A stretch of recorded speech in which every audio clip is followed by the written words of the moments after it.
அதி மதிப்பிற்குரிய மதகுருமார்களே, என் சக வேட்பாளர்களே, பெரியோர்களே, தாய்மார்களே, சகோதர சகோதரிகளே, எம் அன்புக்கு மினிய உறவுகளே, அனைவருக்கும் வணக்கம். இன்றைய வரவேற்புரையிலே முதலாவதாக அனைத்து மதங்களையும் சார்ந்த மதகுருமார்களை வருக வருக என்று வரவேற்கின்றேன். அத்தோடு இந்த மேடையில் வீற்றிருக்கும் என் சக வேட்பாளர்கள், பெரியோர்கள், புத்திஜீவிகள், அன்புக்கு மினிய ஆதரவாளர்கள், ஏனைய எமது தேசிய மக்கள் சக்தியின் அங்கத்தவர்கள், மாவட்ட அமைப்பாளர்கள், யாழ் மாவட்ட ஐக்கிய மக்கள் சக்தியின் வேட்பாளர் திரு மருகன் மோகன் அவர்கள், ஏனைய அனைவரையும் இவ்விடத்திலே வருக வருக என்று வரவேற்று நிற்கின்றேன். සියලු ආගමික පූජතුමනින් සහ අපේ අපේක්ෂකවරුන් සහ මගේ ආදරණීය අම්මා තාත්තලා, අයියා මල්ලිලා, ඒ වාගේ මගේ ආදරණීය ජාතික ජනබලවේගයේ නියෝජිතතුමනි අවසරයි. සියලු දෙනාම මම සාදරයෙන් පිළිගන්නවා මේ මොහොතේදී. அதாவது இன்றைய நாள் தேசிய மக்கள் சக்தியின் வரலாற்றிலே ஒரு வரலாற்று மைல்கல்லை பொறிக்கக்கூடிய நாளாக காணப்படுகின்றது. அதாவது மாற்றம் ஒன்றே மாறாதது. அது இயற்கையின் நியதி மட்டுமல்ல, பொறிக்கப்பட்டுள்ள ஒரு சிறந்த ஒரு வாசகம். அதன் அடிப்படையிலே இன்றைய காலகட்டத்தை நோக்குவோமானால், நாம் செல்லுமிடமெல்லாம் அது எந்த பாகமாக இருந்தால் என்ன, வவுனியாவாக இருக்கட்டும், மன்னாராக இருக்கட்டும், முல்லைத்தீவாக இருக்கட்டும், அனைத்து பகுதிகளிலும் தேசிய மக்கள் சக்தியின் ஆதரவு அலை என்பது யாராலும் சகிக்க முடியாத அளவுக்கு மேலோங்கி காணப்படுகிறது என்றால், அதற்கு காரணம் தேசிய மக்கள் சக்தியின் ஊழலற்ற ஆட்சி.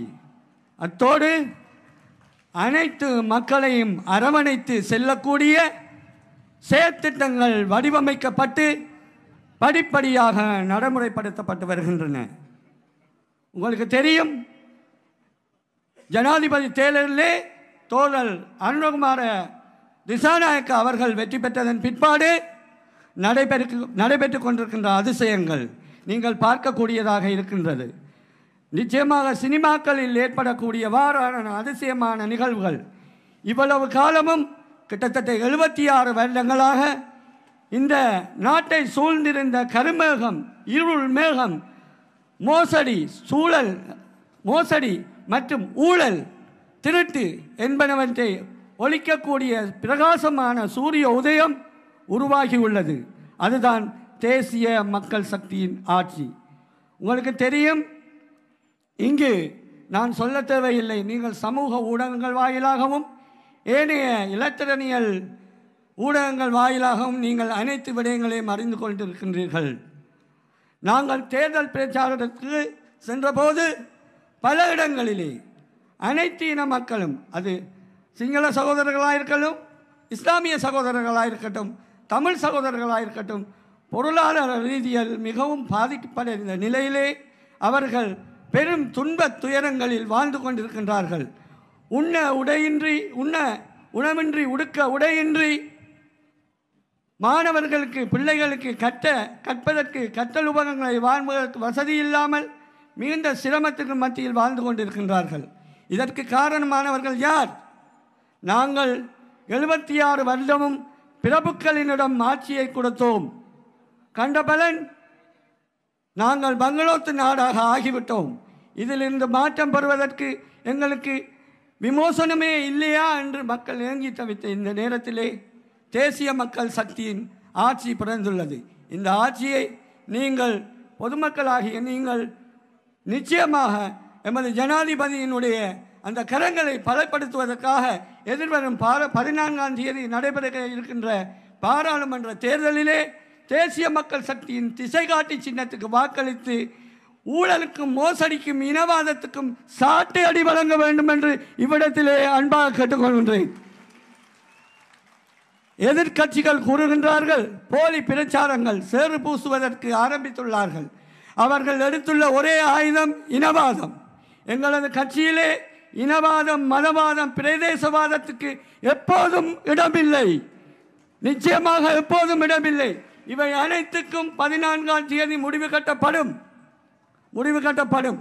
அனைத்து மக்களும் விரும்பத்தக்க ஒரு ஒற்றுமையான சம வாய்ப்புகள், சம அந்தஸ்துள்ள ஒரு ஆட்சி ஒன்று நிச்சயமாக மலரத்தான் போகின்றது. எதிர்வரும் நாங்கள் பட்ட கஷ்டம் அனைத்துமே அதுக்குரிய முடிவு தேதி எழுதப்பட உள்ளது. எதிர்வரும் 14ஆம் தேதி முழுமையாக சூழ இருந்த எமது நாட்டை சூழ இருந்த அந்த இருள் அகற்றப்பட இருக்கின்றது. நாடு முழுமையாக சுத்தமாகப்பட இருக்கின்றது. எதிர்வரும் பாராளுமன்ற தேர்தலிலே எமது எதிரணியினருக்கு பயம், கலக்கம், எதை கூறுவது என்று தெரியவில்லை. எங்கள் போல் இனவாத சேற்றை பூசி இறைக்கின்றார்கள். நீங்கள் வன்னி தேர்தல் தொகுதியிலே தெரிவு செய்யப்பட்ட வேட்பாளர்களை எடுத்துக்கொள்வீர்களானால் நாங்கள் அனைத்து இனங்களையும் சேர்ந்த வேட்பாளர்களை நிறுத்தி இருக்கின்றோம். யாழ் மாவட்டத்தை எடுத்துக்கொண்டீர்கள் என்று சொன்னால் அனைத்து யாழ் மாவட்டத்தில் பிறந்த தமிழர்களுக்கு நாங்கள் அங்கு வேட்பாளர்களாக நியமித்துள்ளோம். அவர்கள் போட்டியிடுகின்றார்கள். இங்கே இனவாதம் கிடையாது. அனைத்து துறைகளிலும் நாங்கள் அதை நிச்சயமாக நடைமுறைப்படுத்துவோம். உங்களுக்கு தெரியும், தற்பொழுது படிப்படியாக எங்களுக்கான சாதகமான சூழல்கள் வந்து கொண்டிருக்கின்றன. கடந்த வாரம் உங்களுக்கு தெரியும், தெல்லிப்பளை பலாலி வீதி 1.25 கிலோமீட்டர் வீதி திறக்கப்பட்டுள்ளது 34 வருடங்களுக்கு பிறகு. இவை அனைத்தும் நாங்கள் எந்த ஆர்ப்பாட்டமும் இல்லாமல் செய்து கொண்டிருக்கின்றோம். நிச்சயமாக இவ்வாறான நல்லெண்ண சமிக்கைகள் ஊடாக எமக்கான நியாயமான நடவடிக்கைகள் எதிர்காலத்திலே இடம்பெறும் என்பதை இவ்விடத்தில் உறுதிபட கூறிக்கொள்கிறேன். அத்தோடு உங்களுக்கு தெரியும், போலி பிரச்சாரங்கள், அதாவது எங்களுக்கு ஆதரவாக எதிரணியினர் தேர்தலில் போட்டியிடுகின்றார்களாம். உங்களுக்கு மக்களுக்கு சொல்ல விரும்புகின்றேன், தேசிய மக்கள் சக்தி எந்த ஒரு கட்சியுடனும் ஒப்பந்தம் செய்யவில்லை, எந்த ஒரு நபருடனும் ஒப்பந்தம் செய்யவில்லை. அவர்களுக்கு அமைச்சு பதவி வழங்குவதற்கோ அவர்களை எங்களது ஆட்சியில் சேர்ப்பதற்கோ நாங்கள் எப்பொழுதும் அவர்களுக்கு ஒப்பந்தம் செய்யவில்லை. அது நடக்கப் போவதும் இல்லை. அவர்கள் பகல் கனவு காண்கின்றார்கள்.